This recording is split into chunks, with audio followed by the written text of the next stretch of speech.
first turkey ever. Southeast Minnesota. Can't thank my boy Lucas enough for guiding me and calling for me and filming me. It was a short hunt, but it was definitely a fun one. That's awesome, buddy. Congrats, man.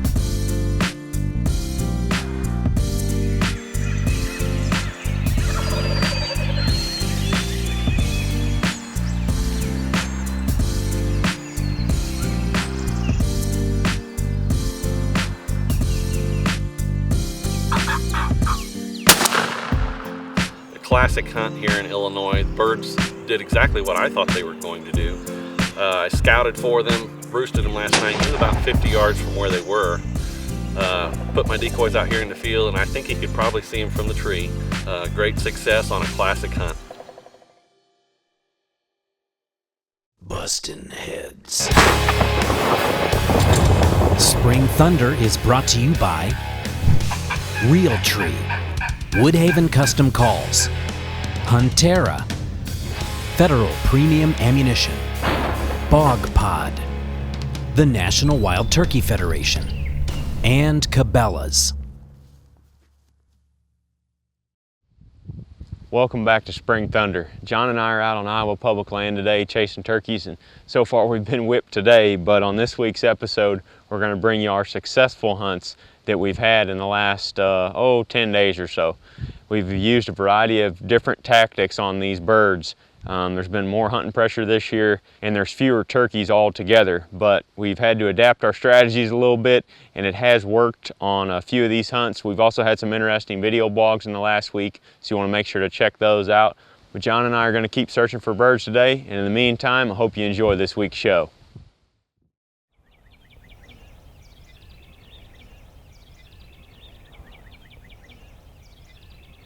There's another one right there. It's about 5 o'clock in the evening. We came out tonight to just try to glass up some birds on public. All that shoreline across the lake is public land. It's probably a good mile and a half from us, but I can see what looks like one tom out in the field and then several hens across the water from me. And you can't see it from that side. You would have to come way down into the lake bottom to be able to see those birds. But from over here on this side, we can see them. So we're going to swing around there and see if we can get on him.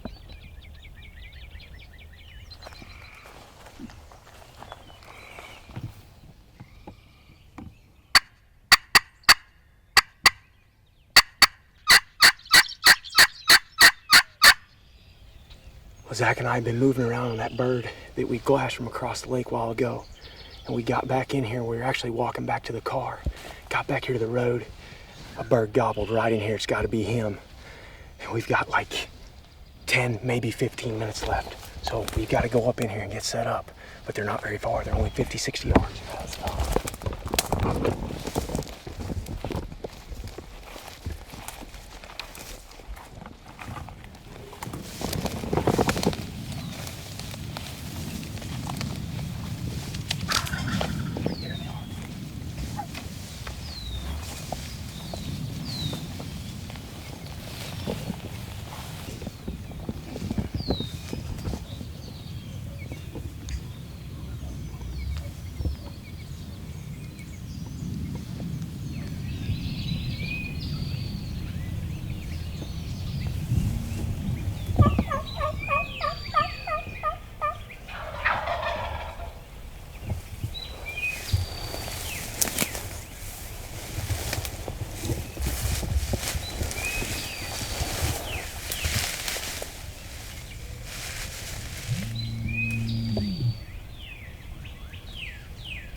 you listen closely, you can hear these toms drumming right behind this bush at 10 yards.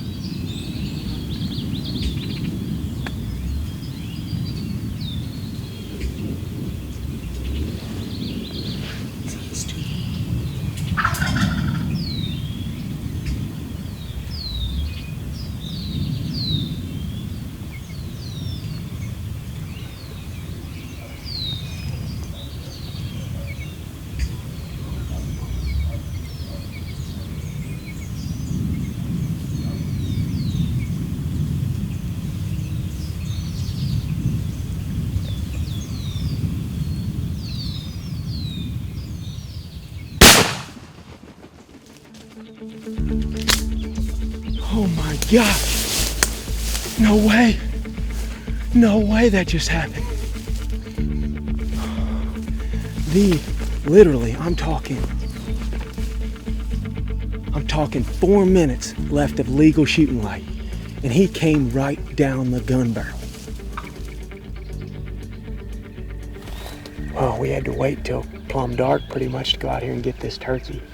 As you heard in the footage and saw, there's several other birds with him, and we didn't spook them. We took good care not to do that, and we just watched them go up to roost. Oh, there's still one out there. Oh yeah, oh shoot, yeah there is. Another long one. You know something's not right. Yeah, he's not spooked though. Yeah. We're good. Oh, he's strapped. We're all right.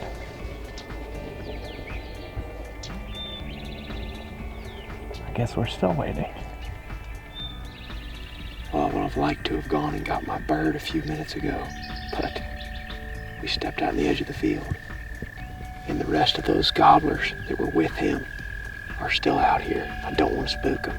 They're in a really good spot to kill in the morning, and Zach's got another tag. So we're just gonna let them ease off to roost, and then we'll go out there and get that turkey. Clear here. Right. No. Good. Yep. This one.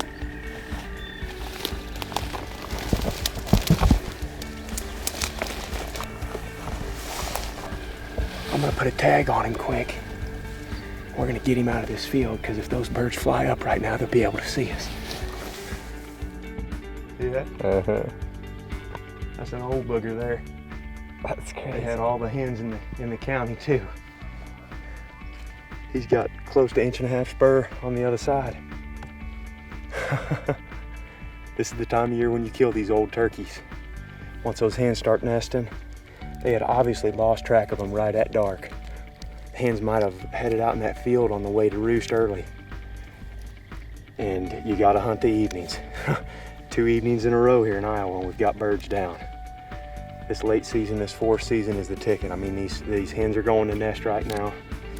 It is time to hunt, and most people don't take advantage of it. Most folks hunt the first season or their first week, and then they hang it up for the year. But right now is when you can kill these turkeys. We called in one earlier today, and we just called in 4 or 5 right here, 20 minutes before end of legal shooting light. That's awesome. We just got this bird back down here to the road. I put a tag on him, got him out of that field. I think we may be able to come right back in here in the morning and kill another one of these turkeys, but man, what a hunt. They came right up there in a wad. There's 4 or 5 gobblers all together, and this one gave me a shot at 12, 13 yards. That 3rd degree just plastered it. First Iowa gobbler of the year, and we got several more to chase in the morning, so I'm looking forward to it.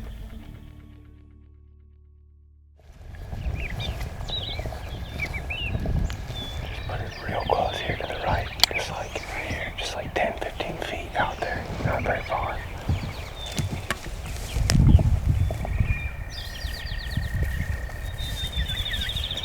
It's May 10th, and last night, Aaron and I had a really exciting hunt at last light, the end of this field. And when he shot, the time that he shot, there was 3 or 4 other birds with him. And they came up to the top of this field and weren't very spooked, and they went to roost right over here in front of us. We let him clear and then ran out and grabbed his bird. Sure, they just flew up right in this area. We came in here early this morning and got a jig decoy set up. We assume that that's going to work because they've got hens with them, and it's at least 3 big longbeards. These birds aren't gobbling. I think I've heard a few distant gobbles, but we know they're here. They've got hens, so they really have no reason to gobble, so we're just gonna sit tight here.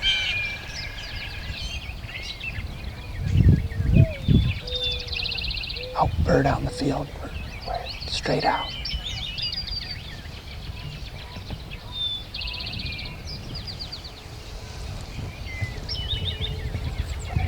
I don't know, I think it's Tom. Can't tell, don't be careful. Yep, it's Tom.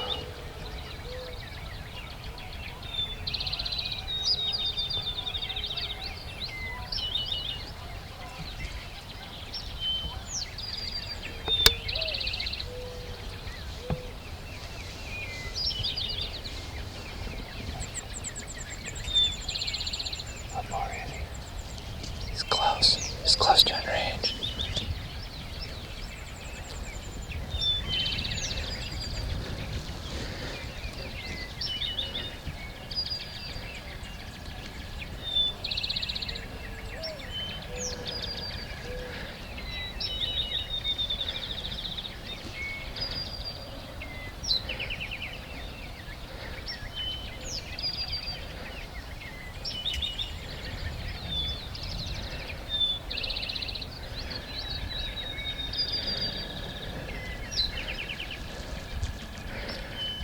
Good.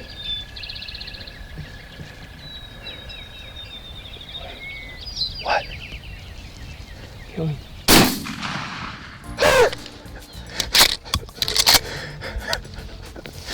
Aaron, I'm tagged out in Iowa, buddy.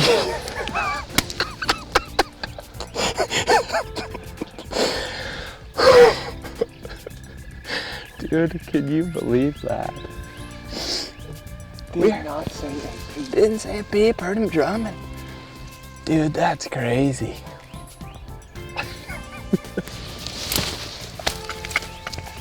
Didn't call nothing. Just flew right down and saw that decoy. That is awesome, man. We shot him at point blank right there. Oh, man. Awesome. Got pretty lucky yesterday that we ended up making a last call and Aaron was able to shoot one of these toms that was in the group up here. But the key to this hunt was not spooking the other birds that were with the one that Aaron shot last night. We didn't jump up and run out there and grab the bird, and that allowed those other turkeys, including this one, to settle back down, and they didn't really know what happened. So we just waited, let them go right up the edge of the field. And once they got out of sight, we snuck up there, grabbed Aaron's bird, and left. And then this morning, we got in tight to them on the roost, and after watching the whole flock, we knew that there was multiple toms, and we assumed that they were dominant turkeys because they had hens with them. And we brought the Jake decoy in today, expecting them to have an aggressive response to it, and that's exactly what happened. This bird saw that decoy and came right to it. People ask a lot what decoys to use, but that's the key. You've got to observe the turkeys in your area, whether that's visually or using trail cameras. And a lot of times when we go into an area the first time, we don't use decoys. We're trying to see how the flock dynamics work at this specific spot that we're hunting, and then we make the move from there to decide to use a decoy or not. But in this case, it was multiple toms with the hens, brought the Jake decoy out, and they had an aggressive response to it, and I ended my season at about 10 yards. Well, right here is where I was sitting when I shot that turkey. And as you can see, there's no tree behind me. I'm just sitting Indian style right on this edge. And this late in the season, you get a lot of that tall grass on these field edges.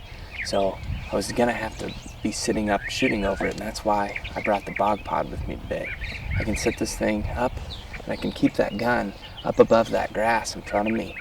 And I don't have to be holding the gun just free floating, getting tired, start shaking when that bird's coming in. I can't prop my knee up because I'm not leaning up against a tree.